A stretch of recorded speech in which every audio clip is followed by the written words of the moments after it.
High, কেমন আছেন সবাই? আশা করি ভালো আছেন। আমি Prince Nayan. Welcome to my another video. Microsoft Office Word 2003 নিয়ে এটা আমার তৃতীয় ভিডিও। তো চলুন দেরি না করে শুরু করা যাক। আজকে আমরা মাইক্রোসফট ওয়ার্ডের এডিট মেনুর যাবতীয় কাজগুলো শিখব। প্রথমে আমরা মাইক্রোসফট ওয়ার্ড 2003 ওপেন করে নেব। তো আপনারা ইতিমধ্যে জানেন কিভাবে মাইক্রোসফট অফিস ওয়ার্ডটি ওপেন করতে হবে। তো এবার আমরা এখানে একটি লেখা নিয়ে আসব। কিভাবে একটি লেখাকে ফাইল থেকে ওপেন করতে হয় এটা আমরা প্রথম পর্বে শিখেছিলাম। যদি আপনারা এখনও ভিডিওটি না দেখে থাকেন তাহলে আমি ডিসক্রিপশন বক্সে ভিডিওটির লিঙ্ক দিয়ে দিব, আপনারা দেখে নেবেন।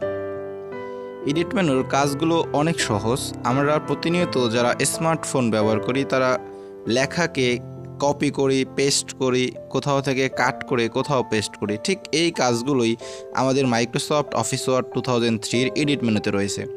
তো একটি লেখাকে কপি করার জন্য আপনাকে লেখাটি সিলেক্ট করতে হবে। তো সিলেক্ট করার জন্য মাউসের বাম পাশের বাটনটি ক্লিক করে ধরে ডান পাশ থেকে বাম পাশে টান দিবেন, তাহলে লেখাটি সিলেক্ট হয়ে যাবে। এবার দেখুন আমাদের এডিট মেনুতে এখানে কপি অপশন আছে, অথবা আপনি যদি মাউসের ডান পাশের বাটন ক্লিক করেন তাহলে এখানে কপি অপশনটি চলে আসবে। তা আপনি চাইলে খুব সহজে এটা কপি করে নিতে পারবেন। কপি করার পরে আপনি যেখানে লেখাটিকে পেস্ট করতে চান ওইখানে ক্লিক করে আবার এডিট মেনু থেকে পেস্ট করে দিবেন। এবার আপনি যতবার পেস্ট ক্লিক করবেন ঠিক ততবারই আপনার লেখাটি এখানে পেস্ট হবে। এই কাজটি আপনি খুব সহজেই করতে পারবেন। দেখুন আমি এখানে 3 থেকে 4 বার লেখাটিকে পেস্ট করে দিলাম। আমরা যখন কাজ করি তখন আমাদের অনাকাঙ্ক্ষিত কিছু ভুল হয়ে যায়। যেমন আপনি ভুলটি করতে চাননি কিন্তু হয়ে যায়। যেমন ধরুন আমার এই লেখাটুকু যে কোনোভাবে ডিলেট হয়ে গেছে। আমি ডিলেট করতে চাইনি বাট ডিলেট হয়ে গেছে। এখন এই লেখাটি আমি কিভাবে ফিরিয়ে নিয়ে আসবো? এই জন্য আমাকে এডিটে আনডো একটি অপশন আছে, যার কিবোর্ড কমন আছে Ctrl+Z। এই আনডোর মানে হচ্ছে আপনি যেই কাজগুলো করবেন ওই কাজগুলো ধাপে ধাপে আপনি এক ধাপ করে পিছনের দিকে যেতে পারবেন, মানে ব্যাগে আসতে পারবেন। যেমন আমি এখানে কপি পেস্ট করেছিলাম, এইগুলো আমি আন্ডোর মাধ্যমে ব্যাগে চলে গেলাম, এই লেখাগুলো ডিলিট করে দিয়েছিলাম, বাট আমি লেখাটিকে কিন্তু আবার পুনরায় আন্ডোর মাধ্যমে নিয়ে আসছি। তো এবার আমরা শিখব কিভাবে আমরা একটা লেখাটিকে কাট করতে পারি। এটা করার জন্য আমরা আবার লেখাটিকে সিলেক্ট করে নিব। দেন আপনি মাউসের ডান পাশের বাটন ক্লিক করলেও এখানে কাট করতে পারবেন, অথবা আপনি যদি এডিটের যান এডিটেও কাট অপশনটি রয়েছে। তো আপনি যে কোনো একভাবে কাট করে নেবেন। তো আমি এডিট থেকে কাট করে দিলাম। এবার যেখানে লেখাটি লাগবে এখানে ক্লিক করে আবারও পেস্ট ক্লিক করব। তাহলে দেখুন এক জায়গা থেকে লেখাটি ডিলেক্ট হয়ে গেছে এবং অন্য আরেক জায়গায় লেখাটি চলে আসছে, এবং আমি আবার এডিটের আন্ডো অপশনের মাধ্যমে লেখাটাকে আবার আগের মতো নিয়ে আসলাম। এইভাবে আপনি চাইলে এডিট থেকে খুব সহজে আন্ডো, কাট, কপি এবং পেস্ট এই কাজগুলো করতে পারবেন। এছাড়াও এডিট মেনুতে ফাইন্ড নামে একটি অপশন আছে। আমরা সবাই জানি ফাইন্ড শব্দের অর্থ হচ্ছে খুঁজে বের করা। তো আমরা যখন এখানে ফাইন্ড অপশনটি নিয়ে আসলাম, দেখুন এখানে লেখা আছে ফাইন্ড হোয়াট, বলতেছে আপনি এখানে কি খুঁজে বের করবেন। এবং দেখুন এখানে আরও একটি অপশন আছে highlight all item found in. তো এখন চলুন জেনে নেওয়া যাক এইগুলোর কী কাজ।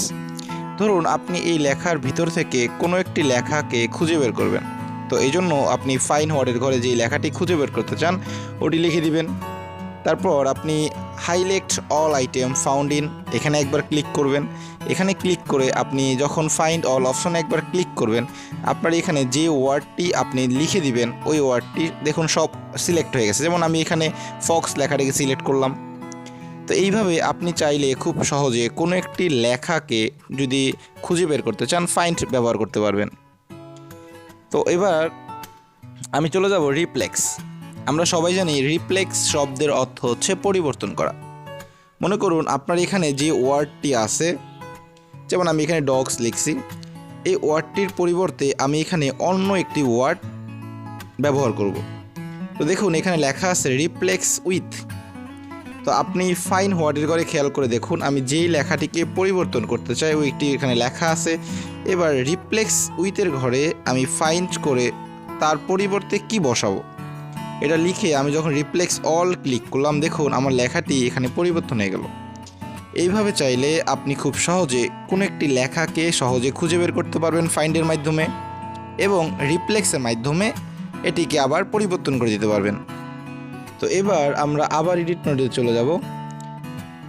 তো এডিট মেনুতে দেখুন এখানে সর্বশেষ গো টু একটি অপশন দেওয়া আছে, যেখানে আমি লাইন দেখেন লাইন একটি লেখা আছে। তো এখানে মনে করুন আপনি কোনো একটি নির্দিষ্ট লাইনকে খুঁজে বের করবেন, তো আপনি এখানে লাইনে ক্লিক করে ইন্টার লাইন নাম্বার এই বক্সে আপনার লাইন নাম্বারটি লিখে দিবেন। এরপর আপনি যখন ওকে ক্লিক করবেন অথবা এখানে লেখা আছে গো টু, আপনি গো টুতে যাবেন, তারপরে লাইনে ক্লিক করবেন, দেন লাইন নাম্বারটি লিখে গো টুতে ক্লিক করে ক্লোজ করে দিবেন। এবার দেখুন আপনার সেই লাইনের শুরুতে একটি চিহ্ন আপ ডাউন করতেছে।